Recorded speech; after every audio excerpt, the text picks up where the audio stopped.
Alif Lam Mim Muhammad and Ali. Alif Lam Mim Muhammad and Ali.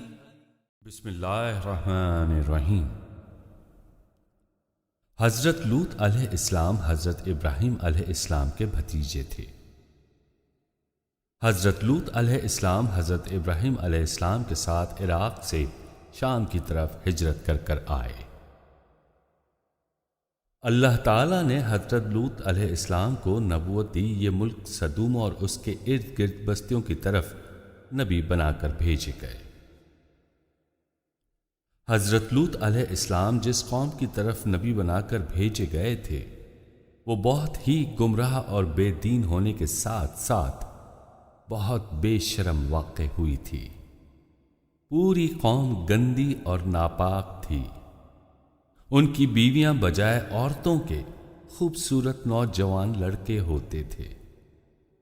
یہ اتنی خراب حرکت ہے جو خدا کو بے حد ناپسند ہے۔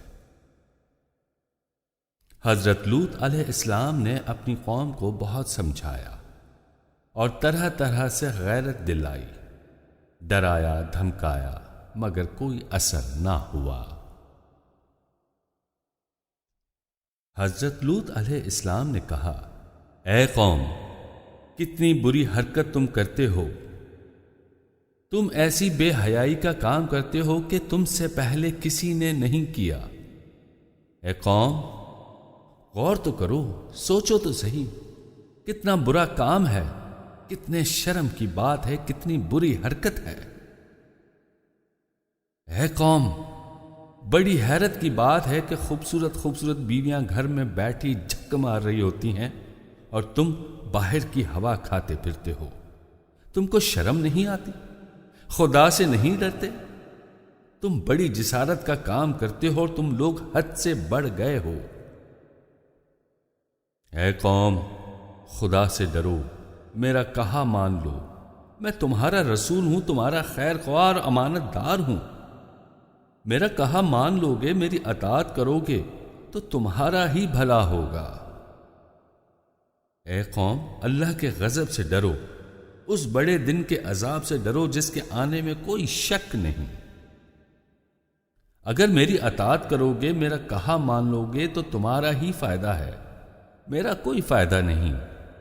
میں تو اپنی محنت کی مزدوری اپنے پروردگار سے لوں گا، میں تم سے کچھ نہیں مانگتا، صرف اتنا سوال ہے کہ اپنی اس بری اور نازیبا حرکت سے باز آ جاؤ۔ اے قوم، خدا کے لیے ان حرکتوں کو چھوڑ دو۔ قوم نے آپس میں کہا، لوط علیہ السلام بڑے پاک صاف بنتے ہیں، ان کو اپنے ملک سے نکال دو، ہم ناپاکوں میں ان کا کیا کام؟ بہت پاک صاف بنتے ہیں تو جائیں کسی پاک صاف بستی میں، یہ کیوں ہمارے معاملات میں دخل دیتے ہیں؟ ان کو ہم سے کیا مطلب؟ قوم نے حضرت لوط علیہ السلام سے کہا، اے لوط علیہ السلام، اگر تم اپنے وعظ و نصیحت سے باز نہ آؤ گے تو ہم تم کو اس بستی سے نکال دیں گے۔ حضرت لوط علیہ السلام نے کہا، یہ دھمکی بھی خوب ہے، ارے میں خدا سے چاہتا ہوں کہ جلد تم سے نجات پاؤں۔ اس کو اچھی طرح کان کھول کر سن لو کہ میں تم سے، تمہارے کارناموں اور تمہاری بستی سے خود ہی بیزار ہوں۔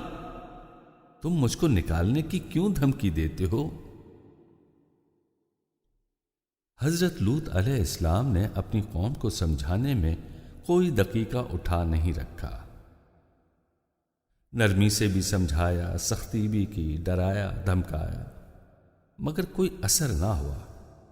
جتنا سمجھایا اتنی ہی ضد اور نافرمانی بڑھتی گئی۔ حضرت لوط علیہ السلام سمجھاتے رہے اور ان کی قوم وہی کرتی رہی۔ شیطان کا کام تو ہمیشہ انسان کو پسند آتے ہی ہیں، جو شیطان کی باتوں کو پسند کرتے ہیں وہ رحمان کی بات کب سنتے ہیں؟ غرض وہ شیطان کے مرید ہی ہوتے چلے گئے۔ حضرت لوط علیہ السلام تنگ آ گئے، گھبرا گئے۔ اللہ تعالیٰ بڑا بردبار رحم و کرم والا ہے، اپنے بندوں کے گناہ دیکھتا جاتا ہے، مگر جب انسان انتہائی سرکشی اور ناڈری پر اتر آتا ہے تو پھر اس کا غضب نازل ہوتا ہے، پھر اس کی پکڑ سخت ہوتی ہے۔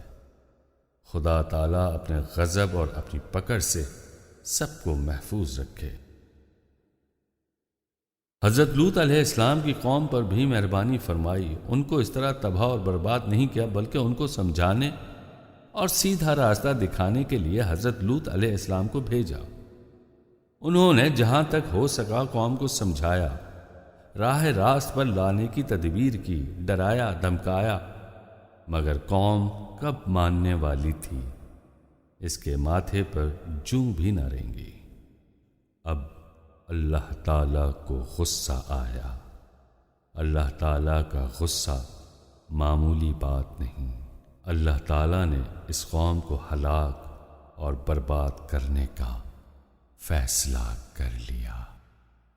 الف لام میم محمد این علی، الف لام میم محمد این علی۔